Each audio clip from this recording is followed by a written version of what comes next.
Welcome back to The Cultured Therapist. I'm your host, R.C. Winters, and we are capping off Season 1 with this final episode. In Season 2, I have a number of upcoming interviews with people from all walks of the healing and mental health fields. I'm really looking forward to it, and I know if you take time to stop by in this season, you will have the ability to really sink into some very interesting topics and hear some new voices with big ideas and big hearts. So look for that soon. I'm proud to say that Spotify and a number of other sites recognize The Cultured Therapist at the end of the year for being one of the faster growing podcasts of the 2025 season. And in other good news, Kate Lemoyne's Sexological World Trauma and Couples episode was the top rated episode for our first season. So congratulations, Kate.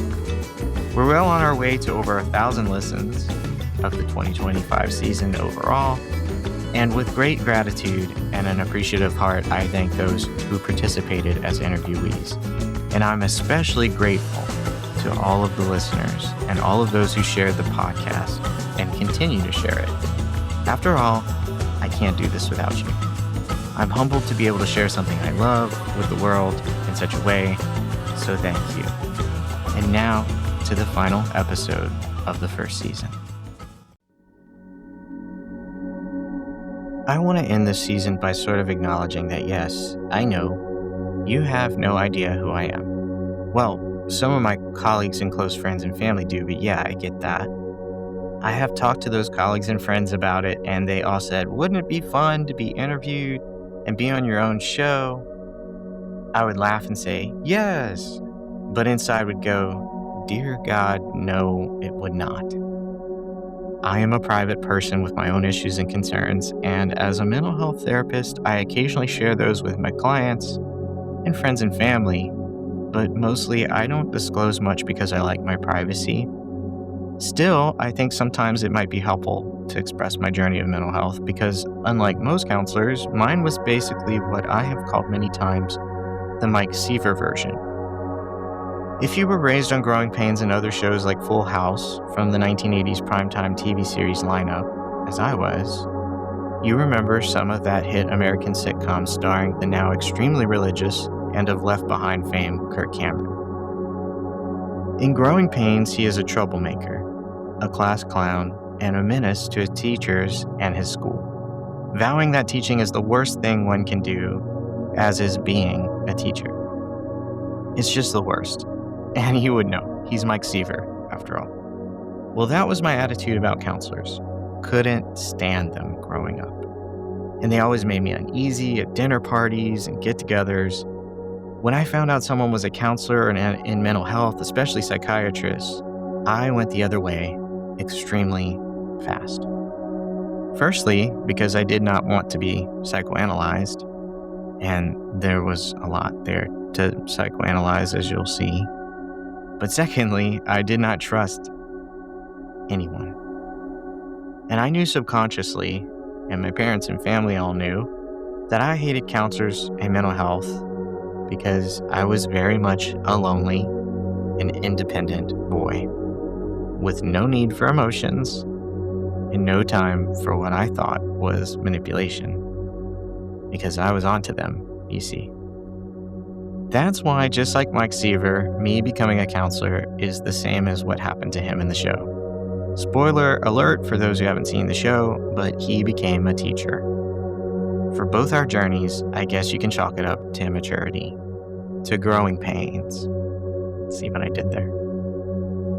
So for those who want to and ask to hear it, and for those who have patiently spent time with me these past few months checking out the episodes, here is a very stripped down but candid look into my life, my experiences, and how I found my way to this podcast, and to my future business, which will be opening in 2026, and which I am overwhelmingly excited about.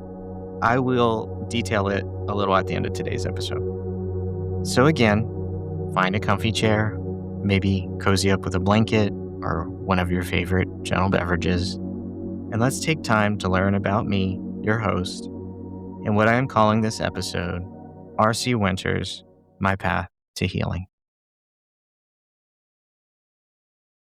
I started on my path during high school and into college after multiple experiences of trauma. This is not an exhaustive list, and I will not go into all of the details, but here are some of my traumatic experiences by genre. One of my earliest was a near drowning at age 4 caused by a young and obviously unwell male swim instructor who threw me in the deep end because I couldn't or wouldn't stop crying for my mom after my mom left my sister and I with him. After all, she was recommended to him by a trusted friend, and she had no idea he would do something like this. My poor mom. Anyway, he let me sink almost till the bottom until I guess he realized what he had done and pulled me out right as I was losing consciousness. After spitting up the water and being completely inconsolable that what I, as a child, considered an adult could do this to me, I think that's really where my need for healing began. Although I didn't realize this until my 30s. From there was childhood bullying up through to age 12. In high school, 3 extreme car accidents witnessed and one experienced, and a number of rather severe betrayal incidents from abusive relationships with folks who had some significant personality disorder concerns. Then societal and group rejection in religious spaces and friend groups and family tragedies around severe mental health, leading to the loss of a college fund and my ability to go out of state for college as planned, and most importantly, the near loss of a loved one. Again, not going into details there. But I think the most difficult to manage was developing pelvic floor pain throughout high school and into college without any explanation. Daily feeling excruciating stabbing in that part of my body during the time when I should have, I suppose, been most excited to use it, right? The culmination of traumas and constant pain brought me years of moderate depression, post traumatic symptoms, which mimicked mild bipolar 2 symptoms, and eventually multiple close calls to end my life. Miraculously, I turned the corner and decided to live all those times when I was close to giving up. And I've had others ask me how or why. To be honest, I truly don't know. I can only guess maybe it was realizing that if I was dead, there was no guarantee of relief, as who knows what happens. So I figured I'd rather live in a place where maybe I can do something than not exist at all, wherein I have no way to do or change anything. The control outweighed the suffering, it seems. Now, although I decided to live, I could not at the time bring myself to attend counseling, my trust having eroded so completely in others, but I knew that I needed to do something to survive. So I did what I did well as a high achieving student. I attended to my mental health academically, poring over psychological texts, spiritual texts, and self help books. I slowly pieced together my own self help regimen. And never once did I use the label trauma to describe any of what I was needing to heal. To my regimen over time, I added brief energy work, Buddhist tenets of forgiveness of self and others, studies in altered consciousness states, meditations, and guided imagery. I continued to provide myself further healing in the only ways I knew how, learning about Merkaba activation and imagining light flowing through my body to heal my heart and other organs. And although mildly successful, I realized how, without certain aspects of wisdom and experience, it was only relatively adequate what I had achieved. But it was still an achievement, for I knew the search for knowledge itself had saved my life. But please note that despite my success, that now I would not advocate for this path of avoidance to mental health help. No matter how averse someone is to counseling, I say get the counseling. I regret little in my life, but not going to counseling earlier is one thing I do wish I did differently. To be fair, I think Mike Seaver in Growing Pains also felt the same about how he treated high school once he was a teacher.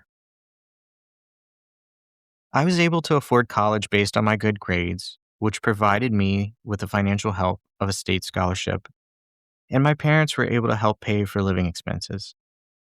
It still blows my mind now that I could afford a small town home then for $250 a month with minor utility costs.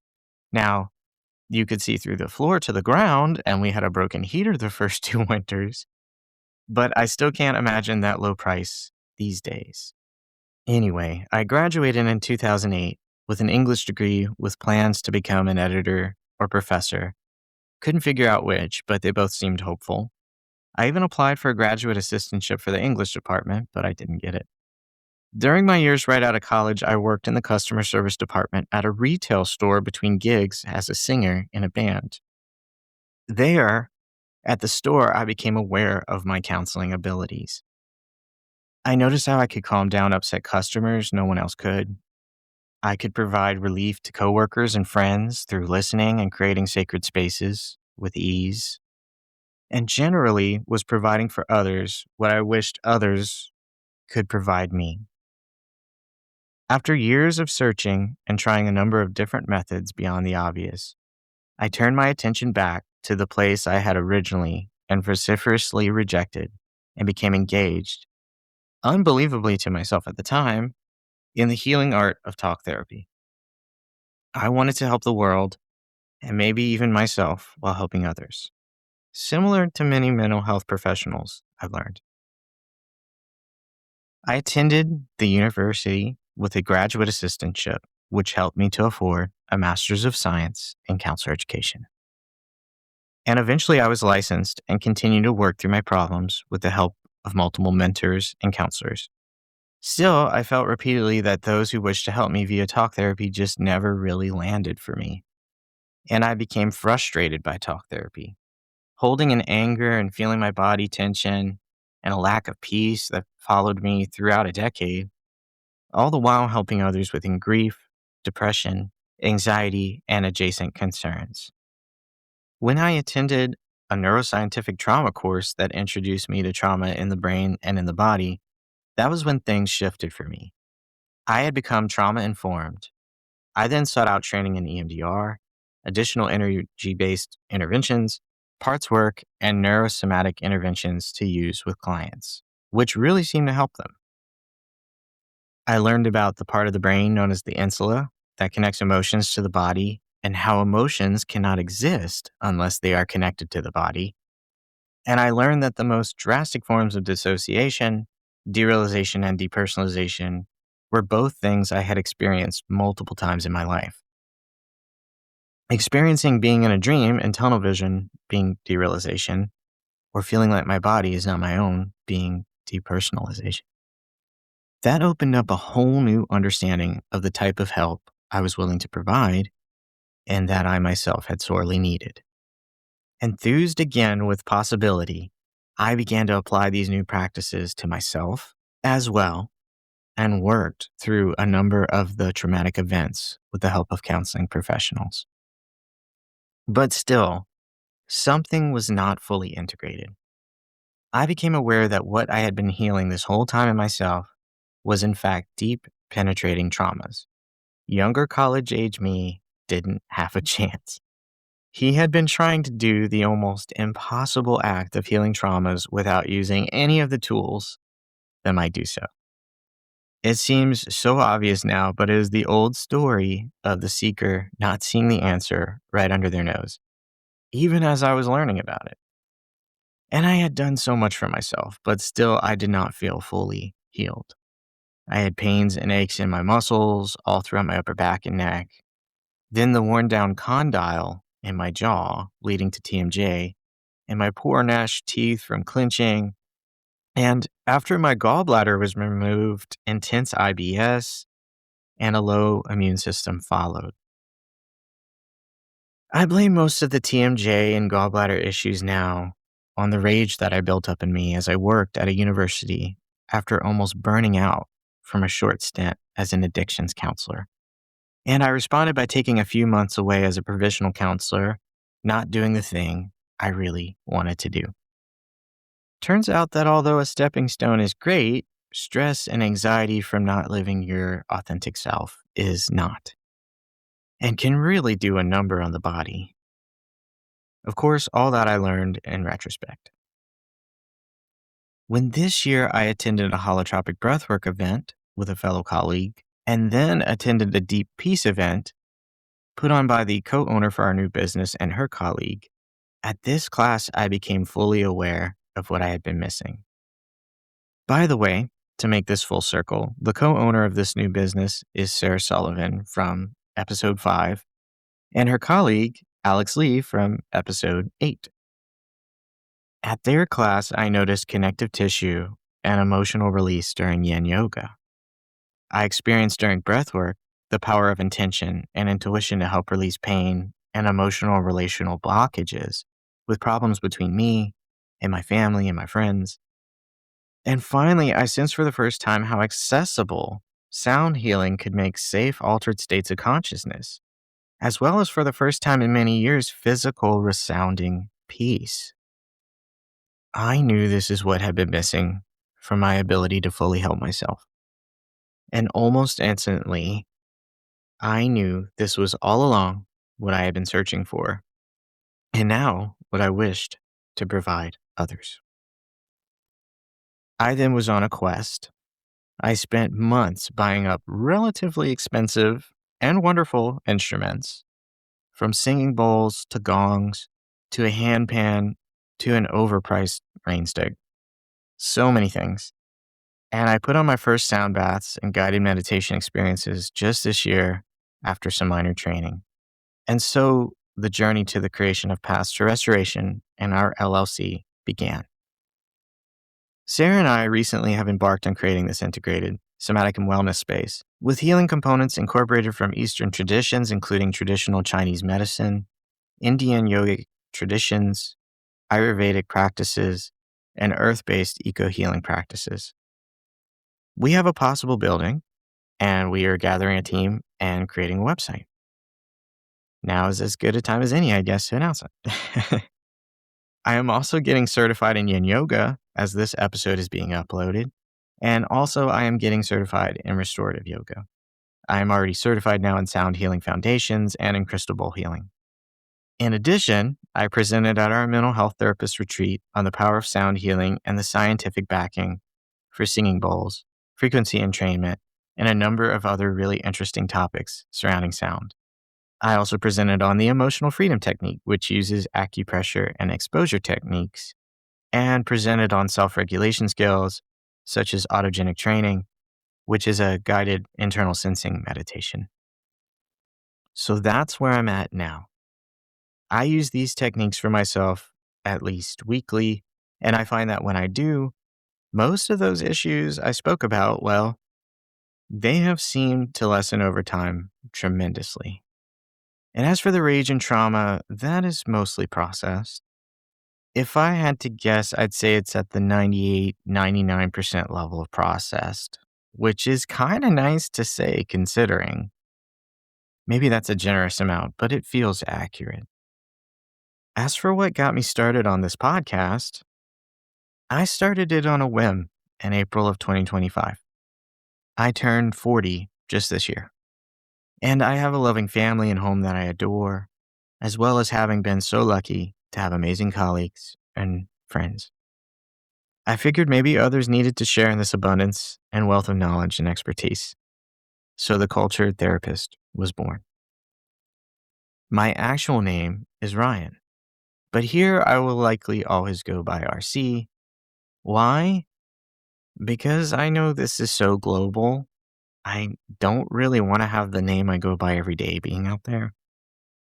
Or maybe it's my way to control my image in a minor way. Either way, RC here sticks. Of course, there's so much more about me I didn't go into here. Humble brag, I guess. But as it is for so many of those we meet and love, one friend reminded me of the famous line recently, "We are multitudes." But there are experiences in my past, such as being on drumline in high school, or the wonderful time I had at Burning Man out in the Black Rock City desert, or my adventures in my 2 bands as a lead singer.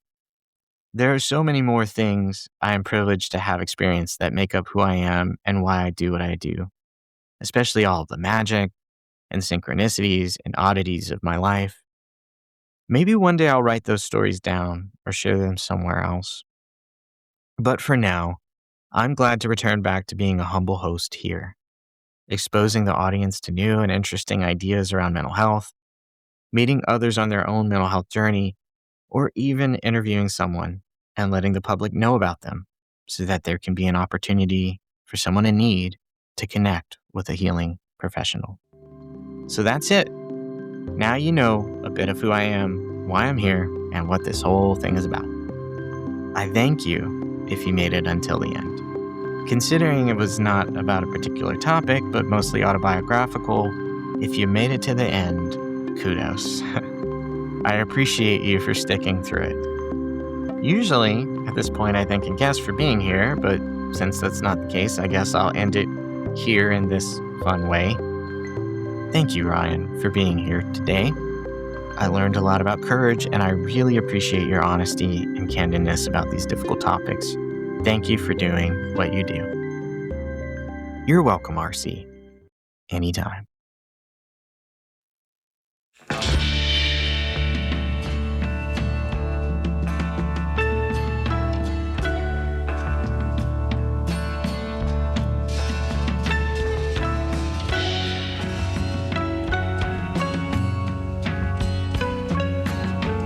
The Cultured Therapist is created, voiced, and edited by R.C. Winters, a licensed professional counselor in the state of Louisiana. It is meant as a tool both in an educational as well as advertising capacity for therapists and those in the mental health field to let future clients, current clients, others in the field, and the general public onto their experiences and interests. If you would like to have a conversation with me such as this, where you clue in others as to what you're all about, you can reach me via email at theculturedtherapistpodcast@gmail.com. And as always, if you have questions or comments, that's a great way to reach me as well. If you thought today's topic, the interviewee, or our format is worth recognition, please follow our podcast, leave a like or a review, and or please share it with any family, friend, colleague, or otherwise that you feel might get something out of this podcast. Your help in those ways is most appreciated. Until next time, may you continue to grow, may you continue to thrive, and may you continue to aspire. From The Cultured Therapist, I am R.C. Winters. Catch you next time.